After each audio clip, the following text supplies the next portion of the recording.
Hello everyone, আসসালামু আলাইকুম। Welcome back to my channel Babin রান্নাঘরে আপনাদের স্বাগতম। আজকে আমি আপনাদেরকে অসংখ্য ছিদ্রযুক্ত নরম তুলতুলে চিতই পিঠা তৈরি করে দেখাবো। আপনারা অনেকেই এই চিতই পিঠাটা তৈরি করতে যান, তবে ঠিকঠাক মতো পারফেক্ট হয় না। আশা করছি আজকের রেসিপিটা ফলো করলে আপনারা খুব সহজে এইরকম নরম তুলতুলে চিতই পিঠা তৈরি করতে পারবেন। চলুন তবে দেখে নেওয়া যাক কীভাবে তৈরি করতে হয়।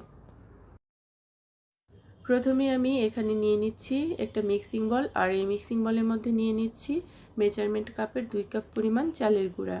এখানে আমি ভিজা চালের গুঁড়াটা নিয়েছি, আপনারা চাইলে শুকনো চালের গুঁড়াও নিতে পারেন।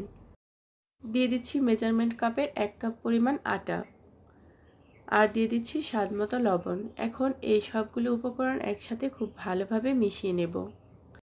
এখানে আপনাদের জন্য রয়েছে একটা টিপস, আর সেই টিপসটা হলো চিতই পিঠা নরম এবং তুলতুলে করার জন্য এখানে আপনারা সব সময় চালের গুঁড়োর সাথে সামান্য একটু আটা ব্যবহার করবেন, আর এই আটাটা দেওয়ার কারণে চিতই পিঠাটা নরম এবং তুলতুলে হবে। এই সব কিছুকে একসাথে ভালোভাবে মিশিয়ে নিয়ে তারপর আমি এর মধ্যে দিয়ে দিচ্ছি হালকা গরম পানি। আমি আস্তে আস্তে পানিটা মেশাবো।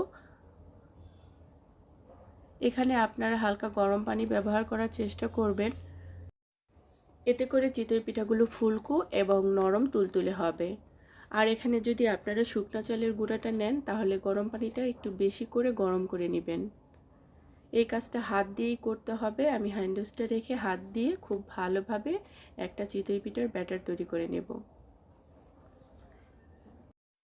হাত দিয়ে খুব ভালোভাবে মথে নিতে হবে, যাতে করে এখানে কোনো দানা দানা না থাকে। খুব সুন্দর মসৃণ একটা ব্যাটার তৈরি করে নিতে হবে। এখানে আমার আরেকটু পানি লাগবে, আমি আরেকটু পানি দিয়ে দিচ্ছি।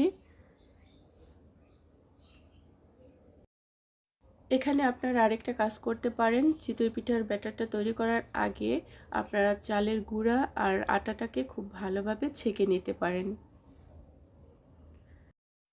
চিতই পিঠার ব্যাটারটা তৈরি করা হয়ে গেছে। এখন আমি আপনাদের দেখাচ্ছি এটা ঠিক কীরকম হবে।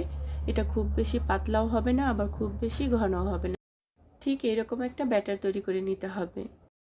চিতই পিঠাগুলো বানানোর জন্য গ্যাসের চুলায় আমি একটা মাটির পাত্র বসিয়ে দিয়েছি। তারপর মাটির পাত্রটা বেশ কিছুক্ষণ গরম করে নিয়ে তারপর আমি এর মধ্যে চামচ দিয়ে পিঠার ব্যাটারটা দিয়ে দিচ্ছি। এরকম একটা চামচ দিয়ে দিলে পিঠার পরিমাপগুলো সবগুলো একই সমান হবে। তারপর একটা ঢাকনা দিয়ে ঢেকে দিচ্ছি। চুলার হিটটা লুয়ে রেখে 1 থেকে 1.5 মিনিটের মতো আমি এটাকে ঢেকে রেখেছিলাম। আর এরই মাঝে চিতই পিঠাটা হয়ে গেছে, আর এই চিতই পিঠাটা এখন আমি তুলে নেব। এখন আমি আপনাদের আরেকটা পিঠা ভেজে দেখাচ্ছি। আরেকটা পিঠা দেওয়ার আগে একটা কাপড় দিয়ে খুব ভালোভাবে পাত্রটাকে আবার মুছে দিতে হবে। তারপর আমি একইভাবে চামচ দিয়ে আরেকটু ব্যাটার দিয়ে দিচ্ছি। তারপর আমি আবার একটা ঢাকনা দিয়ে ঢেকে দিব 1 থেকে 1.5 মিনিটের জন্য।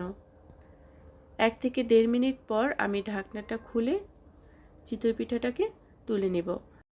আপনারা দেখতেই পাচ্ছেন চিতই পিঠাটা কতটা সুন্দর ফুলকো আর তুলতুলে নরম হয়েছে।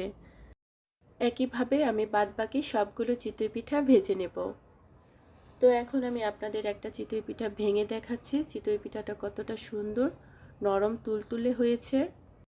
আশা করছি আজকের রেসিপিটা ফলো করে যারা এখনও চিতই পিঠা বানাননি, অর্থাৎ নতুন রাঁধুনি, বা যারা চিতই পিঠা বানান যাদের চিতই পিঠাটা ঠিকঠাক মতো পারফেক্ট হয় না, তারাও আজকের রেসিপিটা ফলো করে খুব সহজেই চিতই পিঠা তৈরি করে নিতে পারবেন। তো ভিউয়ার্স, এরকম আরও নিত্য নতুন রেসিপি দেখার জন্য আমার চ্যানেলটা সাবস্ক্রাইব করে আমার পাশেই থাকবেন। অবশ্যই পাশে থাকা বেল আইকনটি বাজিয়ে দিবেন, তাহলে আমার নতুন কোনো ভিডিও আসলে সবার আগে আপনি নোটিফিকেশন পেয়ে যাবেন। আল্লাহ হাফেজ।